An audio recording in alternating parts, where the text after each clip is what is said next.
tous et à toutes, bienvenue sur Free Matin. Le rejet des dossiers des blocs républicains et progressistes pour correction, défaut de nom et d'attestation de résidence dans un délai de 8 jours bouscule la toile et nous en parlons sur Free Matin. Dans un instant, la une des journaux pour faire le point des quotidiens parus sur l'ensemble du territoire national ce jour. Le bulletin matinal d'information avec Anita Marcos. Bonjour. Bonjour Nadège Djiwan. Il sera essentiellement question de l'inflation de l'essence Bayor et il sera également question des tractations qui sont en cours pour le cadre des élections législatives.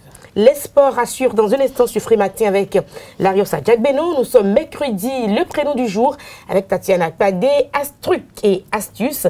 À suivre également sur Free Matin l'horoscope du jour. Bienvenue. Bonjour, voici la une des journaux. Bonjour chers amis internautes, nous démarrons par le quotidien béninois d'information générale et d'analyse L'Informateur qui titre en manchette ce matin quitus fiscal et article 242 du code électoral. La commission électorale nationale autonome Sénat explique et s'engage pour la transparence. Des précisions à la page 3 de sa parution du jour. Le Canard note néanmoins en manchette que les forces corruptes bénin émergents s'inquiètent et alertent. Nous restons avec L'Informateur. Caractéristiques du quitus fiscal. Le Canard vous propose dans les colonnes de sa parution du jour le modèle du document selon le directeur général des impôts. Nous restons avec L'Informateur. Polémique autour de l'adhésion du Bénin à l'UPOV. Les assurances de la commission du plan présidé par Jean-Michel Abimbola sont à découvrir dans les colonnes de sa parution du jour. À découvrir également dans les colonnes de la parution du jour de L'Informateur, le journal École des étudiants en journalisme à l'École supérieure d'administration, d'économie, de journalisme et des métiers de l'audiovisuel ESAE. Libération manchette libère ce matin après 3 ans à peine de réformes courageuses. Le président Patrice Talon, sous le président Patrice Talon, l'agriculture en plein essor. Nous restons avec Libération et l'électrification d'écoles et de dispensaires en milieu rural. La contribution de l'ambassadeur da Silva Boni et de Koussemou José sont à découvrir à la page 4 de la parution du jour du quotidien Nord-Sud quotidien procès ICC Service. Gilbert Ulrich Togbodon, procureur spécial de la Cour de répression des infractions économiques et du terrorisme, réitère sa volonté de poursuivre l'ancien président Thomas Boniaï. L'événement précis, à Bomé-Calavi, une nouvelle mafia foncière fait rage. Des précisions à la page 9 de la parution du jour du Canard. Répartition des sièges pour les élections législatives d'avril 2019, la Sénat met fin à la polémique et clarifie les 10%. Des précisions à la page 7 de la parution du jour de l'événement précis. Le matinal en manchette ce matin, interprétation de l'article 242 du code électoral. La Sénat éteint la polémique. Les partis politiques s'informent sur le processus électoral. Les caractéristiques du quitus fiscal authentique. Tout ceci à la page 2 de la parution du jour de Le Matinal. Toujours avec Le Matinal, poursuite contre Yahi et ses ministres dans le dossier ICC Service. Un défi pour la 8e législature. Nous passons au quotidien La Dépêche qui affiche ce matin en manchette la photo qu'on peut d'ailleurs l'apercevoir du président de la Cour constitutionnelle Joseph Diogbonou et titre à la une en manchette, comme je le disais tout à l'heure, législative en vue, prise de décision à controverse et manœuvres diverses. Brouillard autour d'un scrutin, la Sénat tire-t-elle son épingle du jeu? Les mises en garde des FCBE, tout ceci aux pages 3 et 9 de la parution du jour de La Dépêche. Décision EL 19-001. Les sages passent à côté, titre La Dépêche. Il s'agit bien des sages de la Cour constitutionnelle. Le potentiel agriculture sous le régime de la rupture, ces filières prioritaires pour une embellie économique, coton, ananas, anacarde, talon à imprimer sa marque, martèle le confrère. Nous restons avec le confrère de Le Potentiel au sujet de l'article 242 du Code électoral, l'interprétation de la Sénat qui dissipe les inquiétudes et à découvrir à la page 5 de la parution du jour du quotidien. Matin libre en manchette ce matin, législative d'avril 2019, quitus fiscal, un jeu de calcul à la mouvance. Les forces corruptes Bénin émergents dénoncent la lenteur dans la délivrance. Des détails à la page 2 de sa parution du jour. Nous passons au quotidien l'autre vision, levée de suspension des égougoums dans le littoral. David Kofi Azad désavoue Modeste Toboula. Il relève des ambiguïtés de l'arrêté préfectoral et exige son rapport. Nous passons au quotidien Nassiara, achat des cartes d'électeurs quitus fiscales, les FCBE montent au créneau et mettent en garde le pouvoir. Des précisions à la page 3 de sa parution du jour. Le quotidien national d'information titre ce matin en manchette centrale électrique de Maria Glita 2, 90% de réalisation physique. Des précisions à la page 3 de sa parution du jour. Nous passons au quotidien L'économiste, journée nationale du contribuable, une innovation qui encourage le civisme fiscal. Le confrère de la matinée titre ce matin en manchette, réforme à l'ère de la rupture, plus de problèmes créés que de solutions apportées selon le confrère. Nous passons au quotidien Le Nouvel Observateur. Persistante inquiétude autour de l'organisation des élections législatives prochaines, le carton rouge des FCB au pouvoir est à découvrir à la page 3. Et pour finir, Dabarou, composition de la dot au Bénin, des liqueurs incontournables pour sceller une union. Le langage des bouteilles est à découvrir à la page 6 de sa parution du jour. Et exigence du quitus fiscal aux candidats de diverses élections au Bénin, une nouvelle poche du sang trouvée pour le trésor public.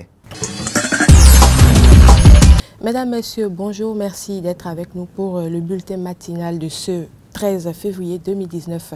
Ouvrons ce bulletin par une brève pour dire que l'essence de contrebande connaît à nouveau une inflation. En effet, plutôt négligeable, la dite augmentation varie entre 50 francs et 100 francs depuis le samedi nuit, soit 375 400 francs, voire 450 francs, alors que dans la journée du samedi, le produit était encore livré à 325 francs, voire 350 francs pour ceux qui souhaitaient en prendre au moins à partir de 5 litres.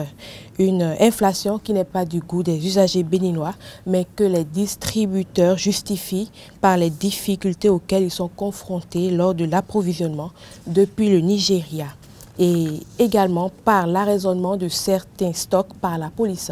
Une situation qui expliquerait l'indisponibilité de la quantité habituellement achetée pour les distributeurs. Si cette situation qui s'observe à la base persiste quelques jours de plus, l'inflation du pailleur risque d'empirer, et ce au grand désespoir des usagers béninois.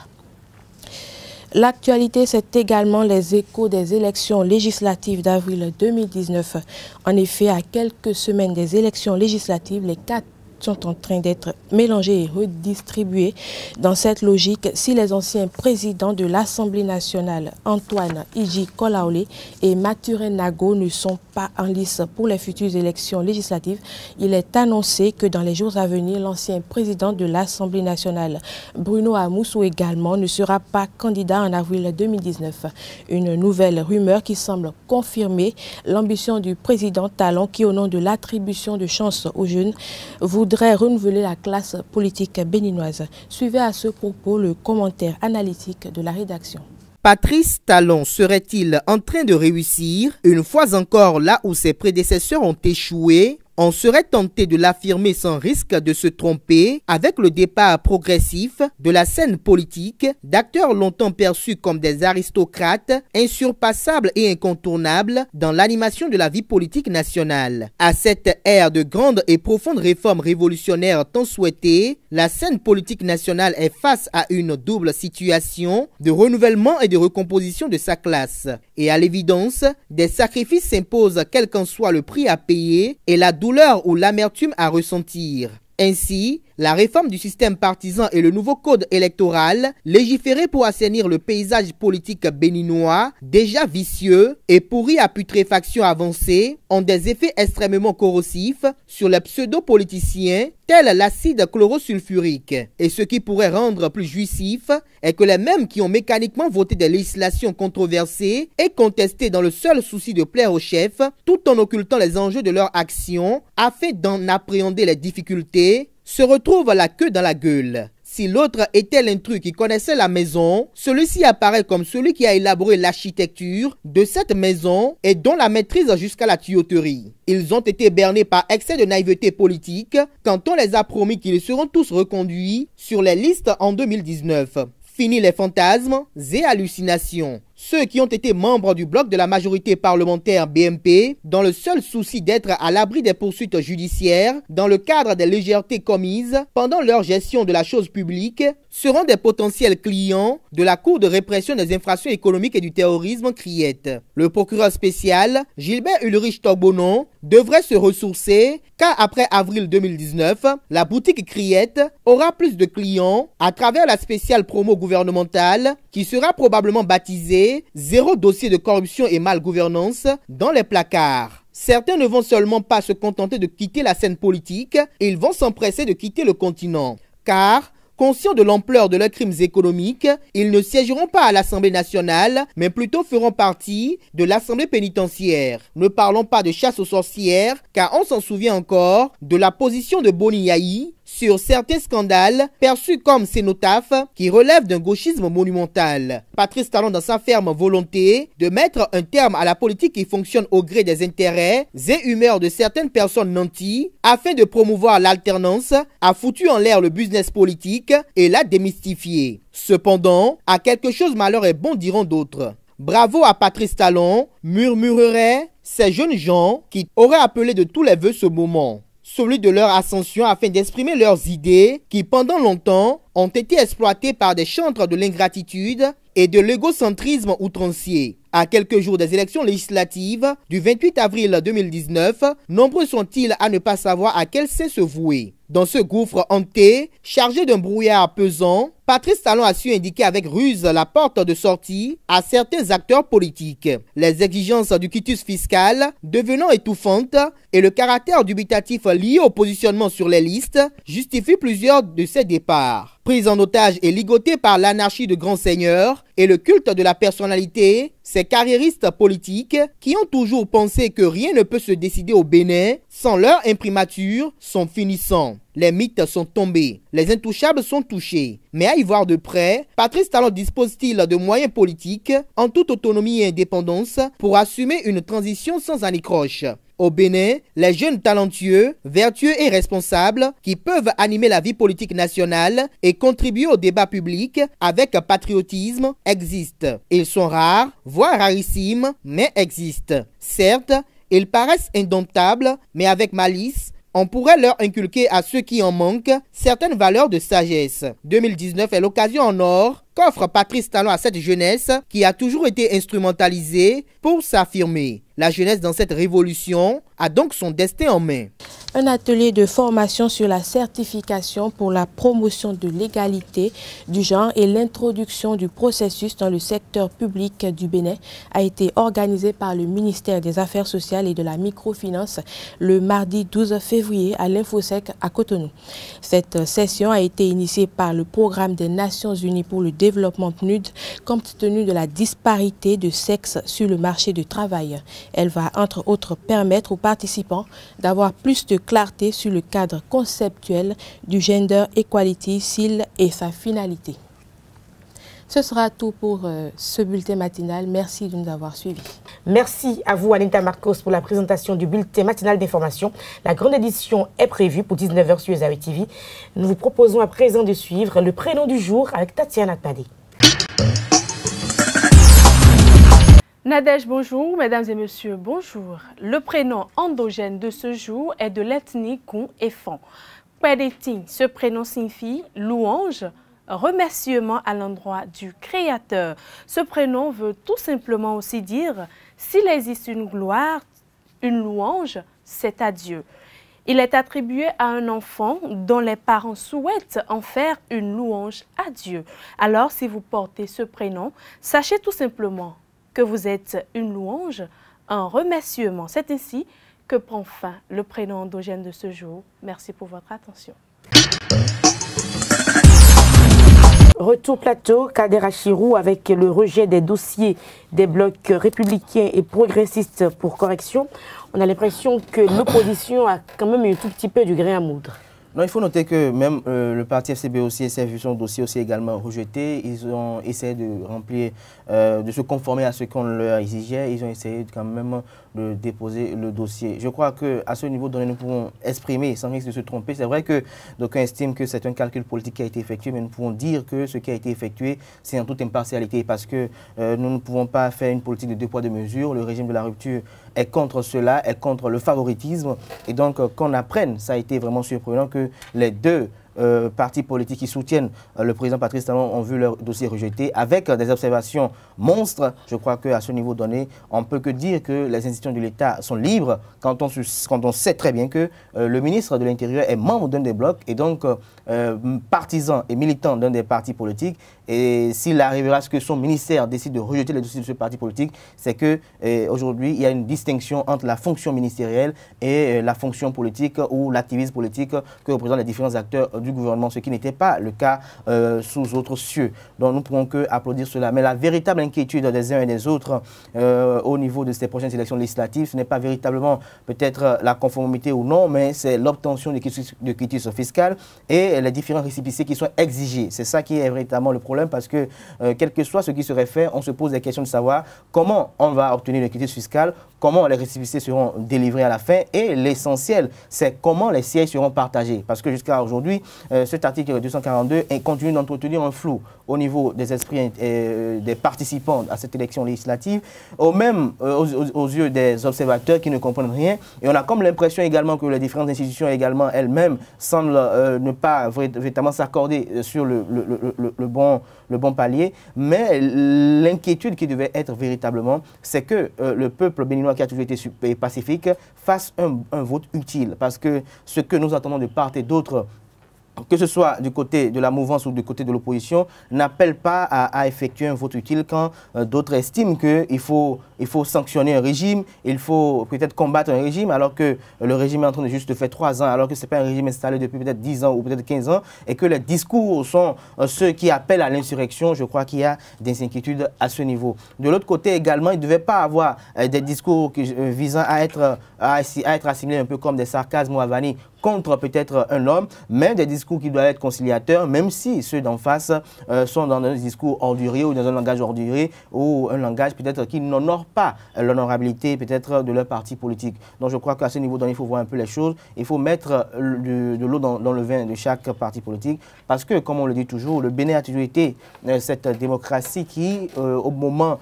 de grandes tensions, les acteurs ont pu toujours trouver le bon niveau pour trouver le consensus afin de fumer le calumet de la paix. C'est ce qui est essentiel, c'est ce qui est important. Et je finirai en disant que, en ce qui concerne le quitus fiscal, c'était une évidence qu'il n'y ait pas, qu'il y ait quelques ratés, parce que avec la digitalisation de ce quitus fiscal aujourd'hui, il y a des inquiétudes, il y a, je dirais, est-ce que je parlerai de ratés, mais certains dysfonctionnements au niveau du système, parce que on n'a pas pu, à travers de manière expressive, administrer la centralisation des choses, ce qui fait que les participants n'arrivent pas à obtenir ce qu'ils devaient avoir. Mais je crois que c'est au niveau de la direction de l'impôt qu'ils doivent être patients pour que les choses soient faites. Mais ils ne devaient pas, en tant qu'acteur politique, jeter le discrédit sur le chef de l'État, estimant que le quitus fiscal a été inséré pour éliminer des gens, quand on sait que le même quitus fiscal est exigé aux mouvanciers. Et on voit déjà du côté de la mouvance comment les gens sont en train de partir de la scène politique nationale. Merci à vous, Kader Achirou, pour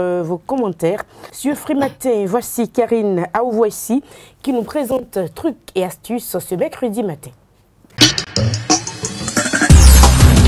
Bonjour Nadège, bonjour chers amis internautes. Que ce soit sur le plan nutritionnel ou cosmétique, la carotte est un allié de taille. Et pour vous le prouver, aujourd'hui je vous livre tous ses secrets. Si vous ne le saviez pas, la carotte regorge de vitamines et de minéraux dont a besoin le corps pour sa santé et sa beauté. Ce légume possède des vertus cicatrisantes, adoucissantes et purifiantes. La carotte est tout aussi efficace pour assouplir la peau que pour la régénérer. La vitamine A contenue dans la carotte protège la peau des rayons du soleil. Pour profiter des avantages de la carotte sur votre peau, vous pouvez l'utiliser comme lotion. Il suffit de misser une ou deux carottes, de les filtrer pour recueillir le jus. Ajoutez de l'eau chaude pour une quantité équivalente à celui de votre jus. Conservez ce mélange au réfrigérateur pendant en moyenne 1 semaine. Vous pouvez l'appliquer matin et soir. Ce sera tout pour Trucs et astuces d'aujourd'hui. On se retrouve prochainement. Nous passons au sport sur Free Matin. Les sports sur Free Matin, foot Ligue 1 du Bénin 2018-2019, l'ancien attaquant vedette des Écureuils, Razak Omotoyossi, signe son comeback dans le championnat national de première division. Bonjour Nadège, effectivement, Razak Omotoyossi a signé ce mardi un contrat qui le lie avec l'Union sportive de Sémé-Kraké, USS Kraké, jusqu'à la fin de la saison après une visite médicale effectuée à l'hôpital de l'instruction des armées de Kangezo à Cotonou. Selon le communiqué du club, le meilleur buteur de l'histoire des Écureuils, 21 buts, va renforcer la ligne offensive des Kraké Boys en manque d'inspiration depuis l'entame de la saison.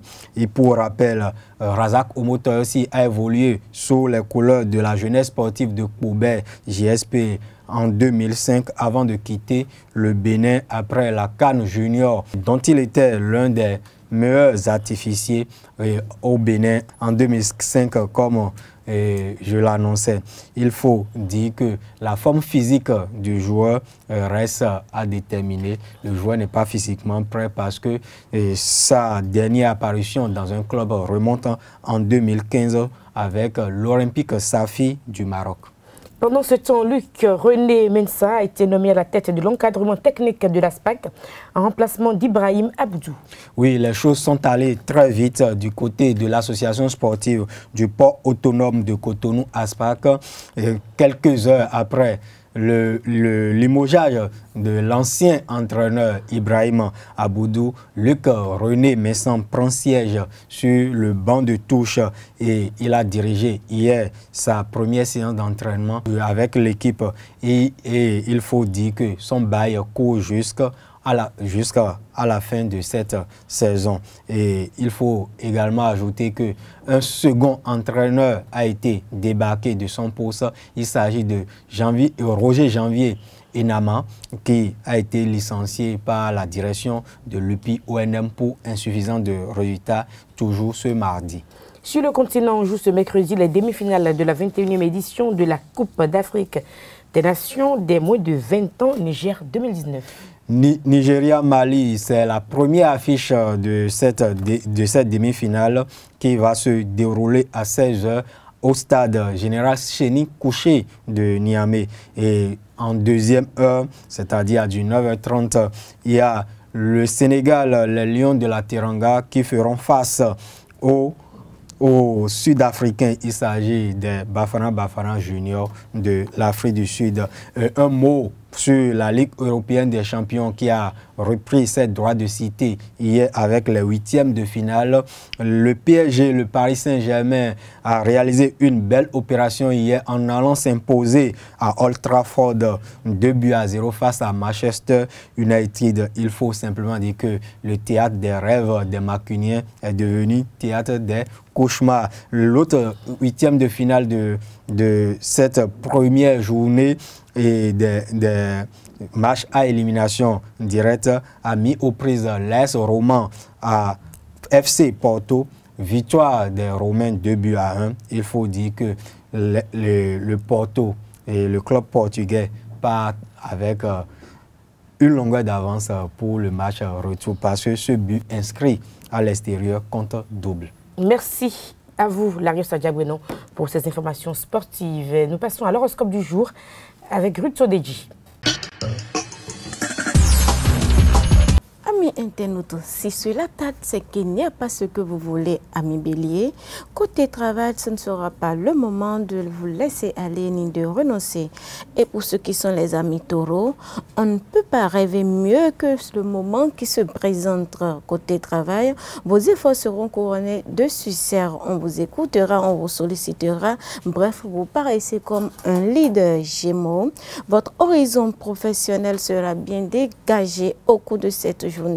Pour les amis cancer, vous aurez de l'énergie à revendre et pourrez mettre en route assez de projets Lion.